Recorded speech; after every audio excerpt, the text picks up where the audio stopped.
ഒന്നാമത്തെ കാര്യം, തുക വകയിരുത്തി കശുമാവ് കൃഷി വ്യാപനം എന്ന അതിന് കശുമാവ് കൃഷി വികസന ഏജൻസിയുണ്ട്. അതുവഴി അത്യുൽപാദന ശേഷിയുള്ള ഒന്നാം വർഷം തന്നെ കായ്ക്കുന്ന നല്ല കായ്ഫലം ലഭിക്കുന്ന കശുമാവ് നട്ട് വളർത്താൻ ആവശ്യമായിട്ടുള്ള സ്ഥലം സോഷ്യൽ ഫോറസ്റ്റ് വിട്ടുകൊടുക്കുകയും അതിന് വേണ്ട പണം സർക്കാർ ബഡ്ജറ്റിൽ വകയിരുത്തുകയും ചെയ്യുക എന്നതാണ് ഒന്നാമത്തെ കാര്യം. രണ്ടാമത്തത്, നമുക്കൊരു വർഷം ഒരു 200 പണി എന്നാണ് UDF പറയുന്നത്. ഞങ്ങൾ നോക്കിയിട്ട് 200 പണി കൊടുക്കാൻ പറ്റിയിട്ടില്ല. ഒരു 120, 130 ദിവസമേ പണി കൊടുക്കാൻ കഴിഞ്ഞിട്ടുള്ളൂ. 160 ദിവസം പണി കൊടുത്ത നാളുകളുമുണ്ട്, 90 ദിവസം പണി കൊടുത്ത കാരണങ്ങളുമുണ്ട്. കാരണം ഇത് കപ്പലിൽ വിദേശത്തുനിന്ന് വരികയല്ലേ, ചിലപ്പം പ്രതിബന്ധമാവും, യുദ്ധമാവും, ഇങ്ങനെയൊക്കെ വരുന്ന സന്ദർഭങ്ങളിൽ സമയത്ത് എത്തൂല. അത് LDF ഭരിച്ചാലും UDF ഭരിച്ചാലും ലോക സാഹചര്യങ്ങൾ മാറുമ്പോൾ അതിലേക്ക് വരും. അതിന് ആവശ്യമായ ഒരു വർഷത്തേക്ക് ആവശ്യമായ കശുവണ്ടി സംഭരിക്കുന്നതിനുള്ള തുക കാഷ്യൂ ബോർഡിന് കൊടുക്കാൻ വേണ്ടിയിട്ട് അവർ മാറ്റി വയ്ക്കപ്പെടും. കാഷ്യൂ ബോർഡ് കാഷ്യൂ കോർപ്പറേഷനും കാപ്പക്സിനും തോട്ടൻ്റെ നൽകുമ്പോൾ മുൻകാലങ്ങളിൽ ബഡ്ജറ്റിൽ വകയിരുത്തിയിരുന്ന തുക എടുത്തിട്ടാണ് കാഷ്യൂ ബോർഡിന് കൊടുത്തുകൊണ്ടിരുന്നത്. സ്വതന്ത്രമായി 2 പൊതുമേഖലാ സ്ഥാപനങ്ങൾക്ക് പ്രവർത്തിക്കാൻ ആവശ്യമായിട്ടുള്ള ഒരു തുക കൂടി ബഡ്ജറ്റിൽ വകയിരുത്തണം.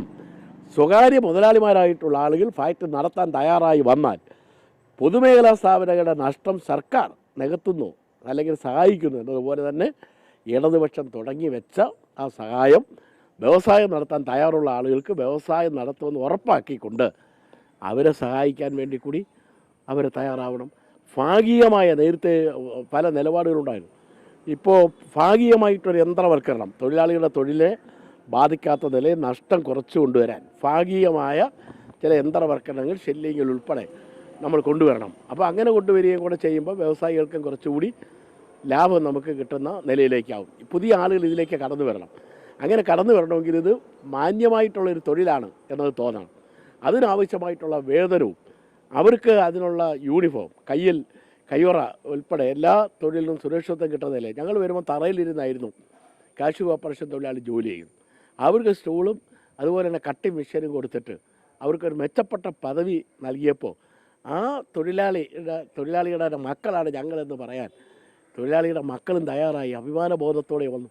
അവർക്ക് പഠന സൗകര്യങ്ങൾ ഞങ്ങൾ ഒരുക്കി. അങ്ങനെയാണ് 16 തൊഴിലാളിയുടെ മക്കൾക്ക് MBBSന് അഡ്മിഷൻ കിട്ടുന്നത്. അപ്പോൾ തൊഴിലാളി അവരുടെ മണ്ടയിലെടുത്തുകൊണ്ട് അല്ലാതെ തന്നെ തൊഴിലാളി ആയിപ്പോയത് എന്നെങ്കിലും തിരുത്തണമല്ലോ. അപ്പോൾ അവരുടെയൊക്കെ സേവന വേതന സംവിധാനത്തിലും എല്ലാം വേണ്ടിയിട്ട് നല്ല ഒരു മാറ്റം കൊണ്ടുവരാൻ കഴിയും. അതിനൊക്കെയുള്ള ഫണ്ട് വകയിരുത്തി എല്ലാവരെയും വിശ്വാസത്തിലെടുത്ത് മുന്നോട്ട് പോവുക എന്നുള്ളതാണ്. ഷിബു ബേബി ജോൺ മന്ത്രിക്ക് ഇതൊക്കെ അറിയാം. എന്നാൽ അദ്ദേഹം മന്ത്രിയായിട്ടിരിക്കുന്ന സന്ദർഭത്തിൽ സ്ഥാനം ഒഴിഞ്ഞപ്പോഴാണ് ഞങ്ങളൊക്കെ ആ ചുമതല വരുന്നത്. അന്ന് 18 മാസം അടഞ്ഞു കിടക്കുകയായിരുന്നു. ഇപ്പോൾ തുറന്നിരിക്കുമ്പം തന്നെയാണ് അദ്ദേഹത്തിന് മന്ത്രിയാവാൻ കഴിഞ്ഞത്. ഷിബു ബേബി ജോൺ ഒഴിയുമ്പോൾ അടഞ്ഞു കിടക്കുകയായിരുന്നു. അദ്ദേഹം ഇപ്പോൾ കയറുമ്പോൾ തുറന്നിരിക്കുന്നു, അടയാതെ തന്നെ ഇരിക്കുന്നു. അങ്ങനെ ഒരു സൗകര്യം അദ്ദേഹത്തിനുണ്ട്. ഇനി അടയാതെ നോക്കിയാൽ മാത്രം മതി. ഞങ്ങൾ കയറിയപ്പോൾ എങ്ങനെ തുറക്കും എന്നായിരുന്നു നമ്മുടെ ആശങ്ക. അദ്ദേഹത്തിന് തുറന്നിരിക്കുന്നതിന് അണയാതെ അത് നോക്കിയാൽ മതി എന്നുള്ള സൗകര്യം കൂടി അദ്ദേഹത്തിനുണ്ട്.